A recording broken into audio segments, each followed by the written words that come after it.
حضرت محمد صلی اللہ علیہ وسلم مونس روح حق اللہ کے رسول جن کی آمد کا حضرت عیسیٰ نے خوشخبری دی 571 عیسوی میں عرب میں پیدا ہوئے۔ ان کے زمانے میں سچا دین دنیا بھر میں فراموش یا مسخ ہو چکا تھا۔ وہ لوگ جن کے درمیان آپ پیدا ہوئے اسماعیلی عرب مشرک اور بت پرست تھے، ہر طرح کے گناہ اور خرافات میں غرق تھے۔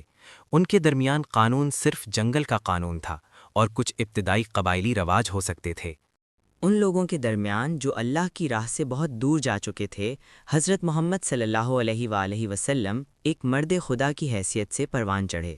وہ اپنے پاکیزہ اور بے داغ کردار، سچائی سے محبت اور غریبوں و مظلوموں کے لیے ہمدردی کے باعث سب میں نمایاں تھے۔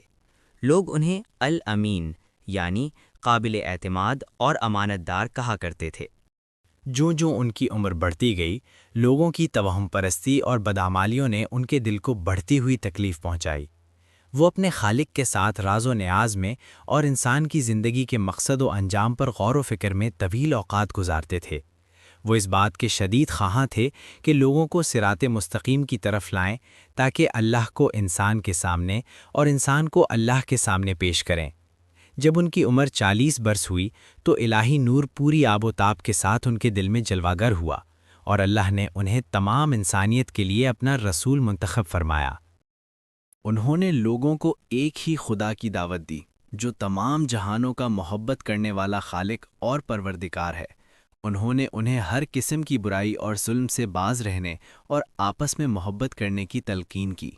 انہوں نے بتایا کہ اصل دین دوسروں کی حاجت روائی اور دکھ درد کو دور کرنا اور بنی نوع انسان کی بے لوث خدمت ہے، اور یہ کہ اگر مذہبی رسومات انسان کی تربیت نہ کریں، اسے زیادہ نیک نہ بنائیں اور دوسروں کی بھلائی کے لیے کام پر آمادہ نہ کریں تو وہ بالکل بے فائدہ ہے۔ کیا تم نے اس شخص کو دیکھا جو دین کو جھٹلاتا ہے؟ وہی ہے جو یتیم کو دھکے دیتا ہے اور محتاج کو کھانا کھلانے کی ترغیب نہیں دیتا۔ بس ہلاکت ہے ان نمازیوں کے لیے جو اپنی نماز سے غافل ہیں، جو دکھاوے کے لیے عبادت کرتے ہیں اور نیکی کے کاموں سے باز رہتے ہیں۔ القرآن سورۃ الماعون 107۔ انہوں نے رنگ، نسل، ذات، قوم یا قومیت کی بنیاد پر قائم کی گئی جھوٹی برتری کی جڑ کاٹ دی اور اعلان کیا کہ تمام انسان آپس میں بھائی ہیں۔ حضرت محمد صلی اللہ علیہ وسلم کے ساتھ ان کی قوم کا سلوک اس سلوک سے مختلف نہ تھا جو پہلے انبیاء کے ساتھ روا رکھا گیا۔ انہیں مفاد پرست لوگوں نے رد کر دیا اور ہر طرح کی اذیتیں دی گئیں۔ ان پر ایمان لانے والوں میں سے بہت سوں کو بے دردی سے قتل کر دیا گیا۔ مکہ کے تمام قبائل نے متحد ہو کر ان کی جان لینے کی کوشش کی۔ 13 طویل برس تک ان مظالم اور اذیتوں کو تقریباً فوق البشر صبر و برداشت کے ساتھ سہنے کے بعد آخرکار حضرت محمد صلی اللہ علیہ وسلم نے مدینہ کی طرف ہجرت فرمائی، جہاں بڑی تعداد میں لوگ پہلے ہی اسلام قبول کر چکے تھے اور ان کے پیروکار بن چکے تھے۔ یہ ان کی زندگی کا ایک فیصلہ کن موڑ تھا۔ اہل مدینہ نے نہ صرف ان پر اور ان کے پیغام پر ایمان لایا بلکہ انہیں اپنی ریاست کا سربراہ بھی تسلیم کیا۔ یہاں حضرت محمد صلی اللہ علیہ وسلم نے دلوں کی انفرادی اصلاح اور کردار کی تبدیلی کے لیے اپنی مؤثر اپیلوں کے ساتھ ساتھ اپنے پیغام کے سماجی تقاضوں کو بھی عملی صورت دی۔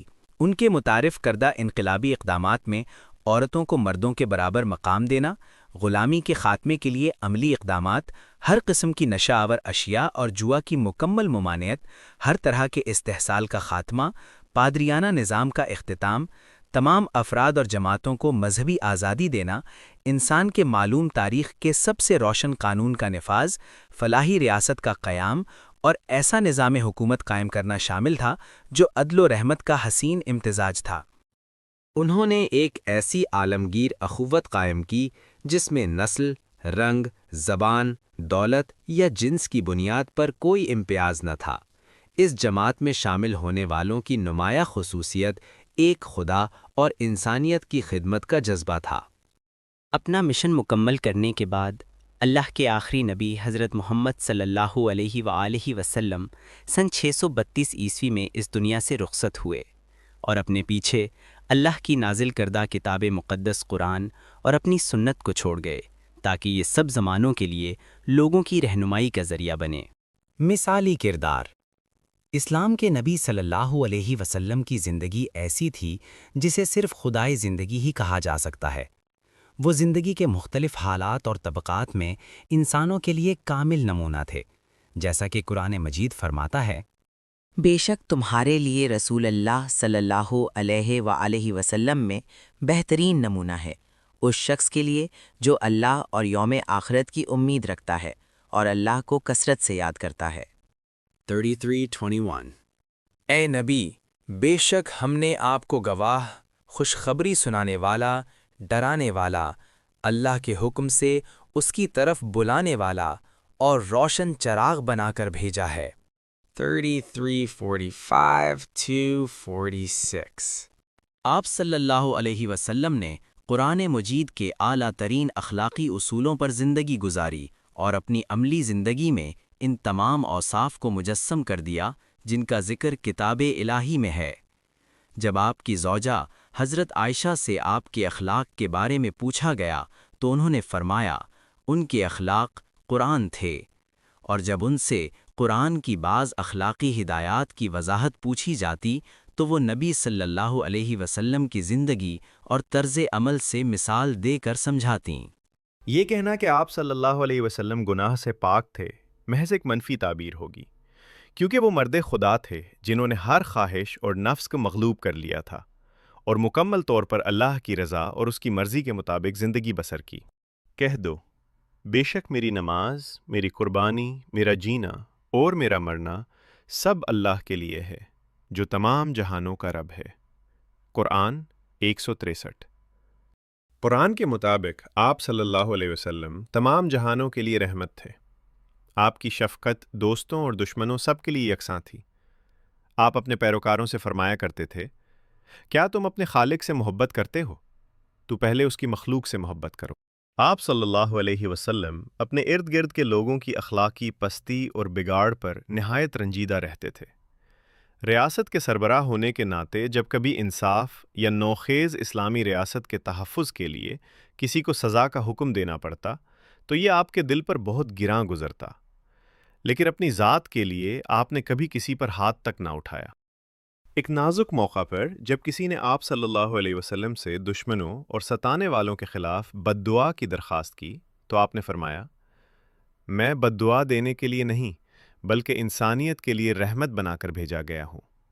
اے اللہ، میری قوم کو ہدایت دے، یہ جانتے نہیں۔ فتح مکہ کے موقع پر آپ صلی اللہ علیہ وسلم نے اپنے تمام دشمنوں کو عام معافی دے دی، حالانکہ وہ آپ صلی اللہ علیہ وسلم آپ کے دین اور آپ کے پیروکاروں کو ختم کرنے کی ہر ممکن کوشش کر چکے تھے اور قتل و ظلم کے مرتکب ہو چکے تھے۔ آپ صلی اللہ علیہ وسلم نے فرمایا، آج تم پر کوئی ملامت نہیں۔ یہ اپنے دشمنوں سے محبت کرو کے اصول کی عملی مثال تھی۔ آپ صلی اللہ علیہ وسلم انسانیت کی اصلاح اور اس کی بازیافت کے لیے آئے تھے، اور اپنے دور کے سماج دشمن عناصر کے دل بھی محبت اور حسن سلوک سے جیت لیے۔ آپ کی سخاوت اور ہر ممکن مدد کے لیے آمادگی ضرب المثل تھی۔ آپ غریبوں اور مظلوموں کے سب سے بڑے دوست تھے۔ آپ صلی اللہ علیہ وسلم نے ساری زندگی انسانیت کو ایک سچے خدا کی طرف بلانے، انہیں خدا پرست بنانے اور گمراہی، توہمات اور گناہوں سے نجات دلانے کی کوشش کی، لیکن دعوت حق کے سلسلے میں ہمیشہ قرآن کے اس حکم کی پاسداری کی، دین میں کوئی جبر نہیں۔ 2:256۔ آپ صلی اللہ علیہ وسلم نے خود میں الہی صفات پیدا کیں اور اپنے ہم عصروں کو خدا کی طرف سب سے بڑا قدم اٹھانے پر آمادہ کیا، مگر اس سب کے باوجود آپ صلی اللہ علیہ وسلم انتہائی عاجز اور منکسر المزاج رہے، ہمیشہ اللہ کے سامنے اپنی بے مائگی کا احساس رکھتے ہوئے اور اخلاقی اور روحانی کمال کی بلند ترین چوٹی سے بھی لوگوں کو یہ کہتے رہے، میں تمہاری ہی طرح ایک بشر ہوں۔ القرآن 41:6۔